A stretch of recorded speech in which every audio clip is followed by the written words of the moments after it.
It was my first day back at the office in months. The moment I stepped onto the floor, the sound of the ventilation and the voices around me felt thin, as if they belonged somewhere else. It had been a long time since I had seen my supervisor's face. When I entered his office, he asked how I was doing. I had a long break, I said. I feel refreshed. He raised one eyebrow. You look more tired than refreshed. Are you sure you're all right? I'm fine, I said at once. He asked whether I had taken a medical checkup. I told him I had, shortly before my leave, and there had been no issues. That's good, he said. If anything comes up, talk to occupational health. Then he brought up a business trip. Remote, hard to reach. The work itself was simple. A hardware replacement. A short job. Normally, they would have sent drones and maintenance robots, but the contract required a human engineer on site. You've just come back, he said. If you want to refuse, we can send someone else. I'll go, I said. No problem. He handed me the briefing files. Later, in the break area, I sat with a cup of coffee and read through them. The destination was planet Namurguru. I had never heard of it. I searched for it on my terminal. A cold region. Winters below freezing for months at a time. Deep snow and ice. Outdoor activity difficult. Small population. Small economy. No notable resources. In one isolated region of the planet, there was an ecological observation station. Researchers rotated through short residencies there. My company's system had been installed as a form of entertainment for them. The equipment needed updating. The trip looked exhausting. Few flights. Multiple transfers. Long waits between connections. I went for another cup of coffee and ran into Myra. The moment she saw me, she said, "You look tired. Are you okay?" "I'm fine." She studied my face. "Haven't you lost weight?" When I told her I was headed to Namurguru, her eyes lit up. "You might get to see a Namu," she said. Lucky. I must have looked confused. She opened a hologram on her terminal. A large mammal covered in white fur appeared above the table. It was hard to judge the scale, but beside the trees in the image, it looked larger than a person. Round ears. A calm face. "It looks like a bear," I said. "A polar bear. A white bear," she said. I had not known she liked animals. "Aren't they dangerous? Don't they attack people?" "Not Namu." She explained that the Namu were intelligent mammals found only on Namurguru. Humans had lived alongside them for centuries. They had a primitive language. They could walk upright for short periods. Some used tools. On Namurguru, she said, every house used to have a shelter for a Namu. People lived together with them. Really? Even now? I heard my own voice rise. "Well," she said, "I've never met anyone who's actually seen it." A few days later, after several flights and one forced overnight stop, I arrived on Namurguru. The hatch opened. Cold air rushed inside. The sky was a dull grey. I could not tell where the sun was. The airport was large and mostly empty. Snow-clearing robots moved slowly around the runways. I pulled up the hood of my heated coat. Far ahead stood a small terminal building. Beyond the gate, a man from the observation station was waiting for me beside a mobility vehicle with oversized tires. His name was Kino. He wore a grey knit cap. A beard covered his cheeks and chin. It was hard to tell his age. Older than me, maybe. He studied mosses at the station. There were rare species on this planet, he said. They're buried under snow this time of year, he told me. But there are many unusual plants and animals here. The vehicle started moving on its own. Outside the window, the line between sky and ground blurred into white. The station was nearly 4 hours away. In summer, the drive was shorter, but snow still covered much of the route, and the system limited speed. The towns keep the roads clear, Kino said. The station is deeper in the mountains. After a while, traffic increased. We entered a town. There were few people outside, no tall buildings. By the standards of my home planet, it looked like a dying suburb. Almost no sound, only the low hum of the vehicle. We passed several blocks of stores, banks, and government offices. Then the buildings thinned again. Scattered houses, small shops, long stretches of snow and trees. Lonely place, isn't it? Kino said. When I was a child, I thought this town was a city. You're from Namurguru? Yes, farther toward the coast. There's a beach there people visit in summer. In winter you can see drift ice. He pointed in the opposite direction from where we were headed. He had left the planet for school, then returned after graduation. I asked him about the thing that had been bothering me. I heard the Namu are famous here, that people keep them in their homes. Long ago, yes. He nodded. In my hometown, some people still do. In the towns, not so much anymore. What are they like? I heard they're intelligent.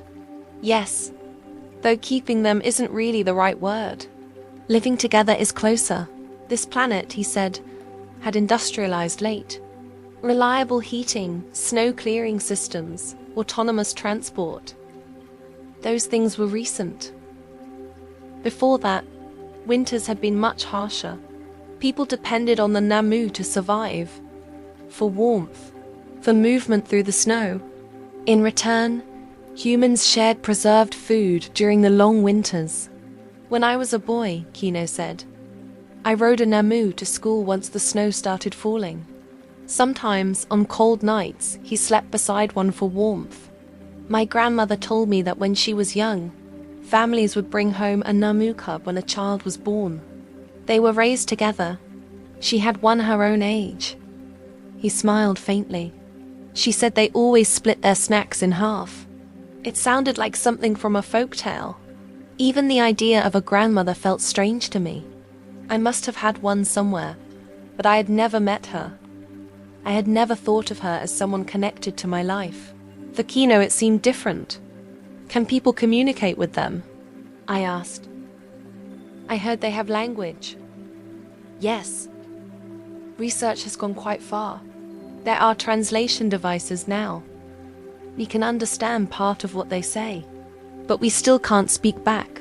He explained that the sounds of the Namu language could not be reproduced by human vocal anatomy. Artificial replication had also failed. The Namu reacted badly to synthetic copies of their speech.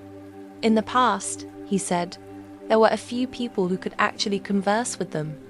Still, he said, people often understood one another through tone, gesture, and circumstance. Near the station there was a shelter where Namu still lived. If you want, he said, you can visit them. Can anyone live with a Namu? He nodded. Where I came from, keeping animals required screening and money. In some places it was more difficult than raising a child. There's no screening here, Kino said. Science had advanced on Namurguru, he said, but ways of living change slowly. Then what about children? I asked. Back home, children were removed from the mother before birth and raised in medical facilities. Parents visited regularly. They earned custody rights over time through supervised care. On Namurguru, Kino said, there's no difficult screening for raising children either. Children were taken home immediately after birth. Families and neighbors raised them together. Old customs remained. I asked whether that applied only to native residents or also to immigrants from other planets. It applies to everyone, he said. If you can prove the parent-child relationship, the rights are granted easily. Then he added, quietly, though almost nobody moves here, the government offered housing support, jobs, financial aid. Still, few came. More people left than arrived. Outside the window, snow had begun to fall, fine white powder drifting across the glass. I wondered why he had returned after living elsewhere. I was about to ask when an error message appeared on the vehicle screen. Location data unavailable. Destination data unavailable. Kino said, "I'll check," and began working on his terminal. The vehicle kept moving at the same speed. "It looks like a traffic system or network failure," he said after a while. "Not the vehicle itself. I'm switching to manual operation." I took out my own terminal. The network connection was gone. I restarted the system. Maybe this kind of thing happened often here. Maybe the climate caused problems. That shouldn't happen, Kino said without looking up. The hardware is distributed. There are multiple backups, I nodded. A critical system would have redundancies. My terminal restarted. Nothing changed.